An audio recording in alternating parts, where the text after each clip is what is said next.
دوستو محمد حمزہ کے پاس پہنچ گئے ہیں. ابھی کچھ ٹائم اس کے ساتھ گزاریں گے, بیٹھیں گے اس کے پاس.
جی السلام علیکم دوستو.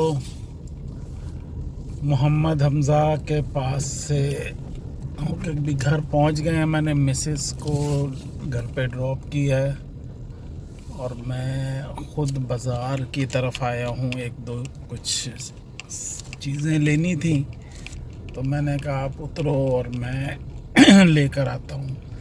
بس محمد حمزہ کے پاس جانا ہوتا ہے تو طبیعت بڑی اداس ہوئی ہوتی ہے. کوئی بات کرنے کا کچھ سمجھ نہیں آ رہا ہوتا. بس میں ویڈیو وغیرہ بناتا ہوں میں, لیکن کوئی وہ بات کرنے کی سمجھ نہیں آ رہی ہوتی کہ کیا بات کریں اور کس سے کریں اور کیسے کریں. ابھی میں بازار آیا ہوں اور ادھر گاڑی کی پارکنگ کا ایشو ہوا ہے. رش اس لیے کہ لوگ موٹر سائیکلیں اور وہ ایسے یہاں پہ کھڑی کر جاتے ہیں, راستہ بالکل بلاک ہو جاتا ہے. جی دوستو الحمدللہ یہ تھوڑا سا سامان لینا تھا, انڈے, دہی اور کچھ پھل لیا ہے. میں نے کہا جا کے ذرا گرما یا خربوزہ جو ہوتا ہے وہ ٹھنڈا کر کے کھائیں گے. ذرا گرمی کافی ہے, اس کا بھی ذرا کچھ اندر ٹھنڈ پڑے گی. تو یہ لے کے ابھی چلتے ہیں گھر پہ. اور آج پی ایس ایل کا میرے خیال میں 3-4 بجے میچ شروع ہوا تھا. ایک کوئٹہ نہیں ملتان سلطان کا تھا اور دوسری پتہ نہیں کراچی کی ٹیم تھی, تو ان کا چل رہا تھا, ہم دیکھ نہیں سکے. دوسرا میچ بھی ابھی شروع ہونے والا ہوگا, اس کا پہلے کا بھی رزلٹ دیکھتے ہیں کہ کیا نکلا, اور یہ بھی دیکھتے ہیں جا کے. اور اس کے بعد علاقائی اور انڈیا پاکستان کی کیا سچویشن ہے وہ بھی جا کے کچھ خبریں دیکھتے ہیں. جی دوستو السلام علیکم. گھر آ کے بس لائٹ سا ڈنر کیا ہے اور ٹی وی کے آگے بیٹھے ہوئے ہیں. میچ لاہور قلندر اور کوئٹہ گلیڈیٹر کا ہو رہا ہے. میرے خیال میں ابھی کچھ 11 یا 12 اوور ہوئے ہیں. 112-15 کچھ رن ہیں ان کے لاہور قلندر کے. لیکن ادھر وہ طوفان آ گیا جس کو کہتے ہیں نا کہ آندھی آ گئی ہے. پنجابی میں کہتے ہیں نہری آ گئی ہے. وہ ادھر ڈسٹی اسٹرام کہیں یا وہ بہت زیادہ تیز ہوا جس کی وجہ سے میچ روکنا پڑ گیا. ابھی تقریباً 10 منٹ ہوئے ہیں اور ابھی تک میچ دوبارہ شروع نہیں ہو سکا. کلیئر نہیں ہوا ویدر جو ہے. تو اللہ خیر کرے گا.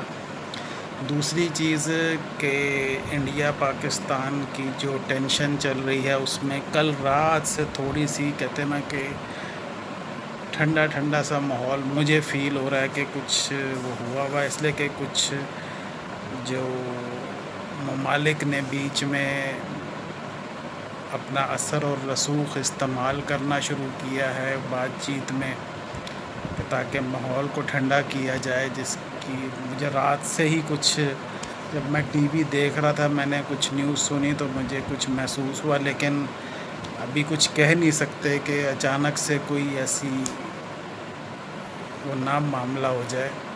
بہرحال جنگ کسی مسئلے کا حل نہیں ہے. جو غلط ہے وہ غلط ہے. پاکستان نے بارہا انڈیا کو پچھلے 7-8 دن میں کہا ہے کہ آپ انٹرنیشنلی جس جگہ بھی چاہیں اور وہ انویسٹیگیشن کرائیں. ہم ہر چیز ثبوت یا وہ آپ ہمارے سامنے لے کر آئیں. ہم ایکشن لیں گے. اگر ہمارا غلطی ہوگی تو ہم ایکسیپٹ کریں گے. حالانکہ پاکستان کی طرف سے یہ ایسی کوئی حرکت نہیں ہوئی ہے جو ہم نے اتنے دنوں سے جو دیکھ رہے ہیں جو معاملات. یہ انڈیا نے اپنے ہی معاملات میں اس لیے کہ ان کا جب الیکشن قریب آتا ہے یا کہیں پہ تو مودی صاحب جو ہے نا کوئی پچھلی دفعہ بھی ہوا تھا. ابھی تو مجھے نام بھول جاتا ہے جہاں پہ ابھی یہ اٹیک ہوا تھا پہلگرام یا کیا ہے. اس سے پہلے بھی ایک ہوا تھا 2018-19 میں بھی ہوا تھا. وہ بھی الیکشن سے پہلے وہ کوئی نہ کوئی اس طرح کا وہ کر دیتے ہیں تاکہ وہ لوگوں کی اپنے وہ حاصل کر سکیں. وہ ہندو جو ان کا وہ سلسلہ ہے ہندوازم کا تو اس کے اوپر وہ مسلمانوں کے خلاف وہ کرتے ہیں. اور زیادہ تر یہ واقعات کشمیر میں ہی کروائے جاتے ہیں اس لیے کہ وہاں پہ مسلم آبادی زیادہ ہے اور مسلمانوں کو وہ وہاں سے ایک طرح سے ختم کرنا چاہتے ہیں وہاں سے نکالنا چاہتے ہیں. اور ہندو جو ہے وہ سارا سلسلہ وہاں پہ بھی کرنا چاہتے ہیں. تو بہرحال اللہ دیکھ رہا ہے. اللہ جو فیصلہ کرتا ہے بہتر کرتا ہے.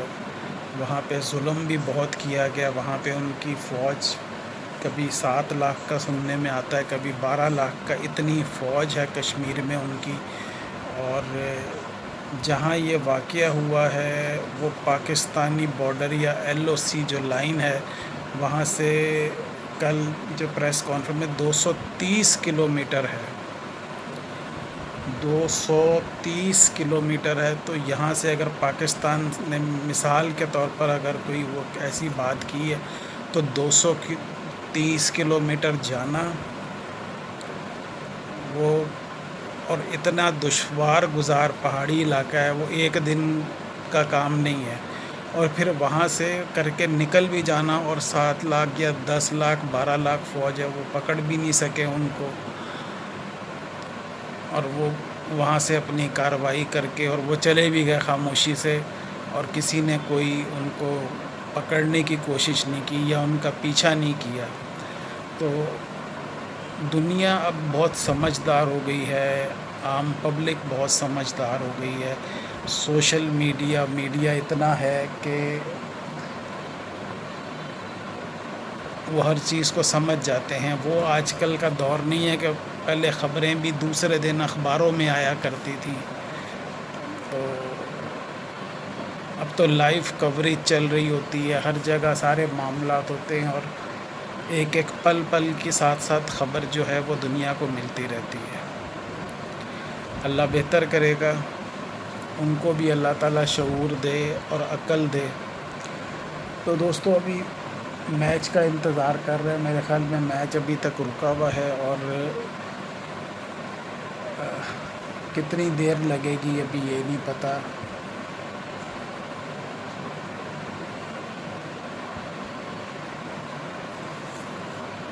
اس بلاگ کا پھر یہیں پہ اینڈ کرتے ہیں، اس دعا کے ساتھ کہ اللہ تعالیٰ پاکستان کو اور ہمیں پاکستانی عوام کو ہر ناگہانی چیز سے محفوظ رکھے، اور دشمن کی جو بری نظر ہے اس سے بچائے، اور اپنے آپ کو مضبوط بنانے کی ہمت اور طاقت عطا فرمائے، اور اپنی جو ادارے جو فوج ہے، فوج کا مطلب تینوں افواج جو ہو گئیں، آرمی، نیوی، ایئر فورس، اور جو بھی ادارے ہیں جو ان کے ساتھ مضبوطی سے ان کو کھڑے رہنے کی ہمت طاقت عطا فرمائے۔ میں سوشل میڈیا پہ دیکھ رہا ہوتا ہوں، میں تھوڑی سی لینگویج اگر لفظ اس لیے کہ ملک کا معاملہ ہے تھوڑی سی سختی بھی کرنی پڑ جاتی ہے الفاظ کی۔ کچھ لوگ اتنے بے غیرتی کی حد تک وہ ہو جاتے ہیں، میں معذرت کے ساتھ کہ میرا لفظ تھوڑا سا وہ ہو جائے گا، کہ وہ صرف اپنا مفاد سوچتے ہیں، ان کو نہیں پتہ، یہ کہتے کہ ملک کیا، وہ اب بھی پاکستان کے خلاف، پاکستانی فوج یا پاکستانی اداروں کے خلاف روز کوئی نہ کوئی ایسی وہ حرکت کر رہے ہوتے ہیں، تو اس سے ہم بھی سمجھتے ہیں کہ وہ پیچھے سے کس ایجنڈے پہ چل رہے ہیں، یا ان کو پیچھے سے کون چلا رہا ہے، ان کو کہتے ہیں نا فنڈنگ کہاں سے ہو رہی ہے، یہ وہ ان کے الفاظ سے، ان کی باتوں سے لگ جاتا ہے۔ کہنے کو وہ پاکستان میں رہتے ہیں، پاکستانی کہلاتے ہیں، لیکن ان کا ذہن، ان کے جو عمل ہے وہ کسی طور پر پاکستانی کا نہیں ہو سکتا، نہ ہے۔ بہرحال اللہ خیر کرے گا۔ اس بلاگ کا اینڈ کرتے ہیں۔ اللہ تعالیٰ آپ کے ہمارے تمام معاملات میں آسانیاں کرے، رزق میں برکت عطا فرمائے، صحت تندرستگی عطا فرمائے، آمین۔ اور دوستو محمد حمزہ کو اپنی دعاؤں میں ضرور یاد رکھیں، اللہ تعالیٰ اس کی مغفرت فرمائے، اس کے درجات بلند فرمائے، اس کو جنت الفردوس میں اعلیٰ مقام عطا فرمائے، آمین۔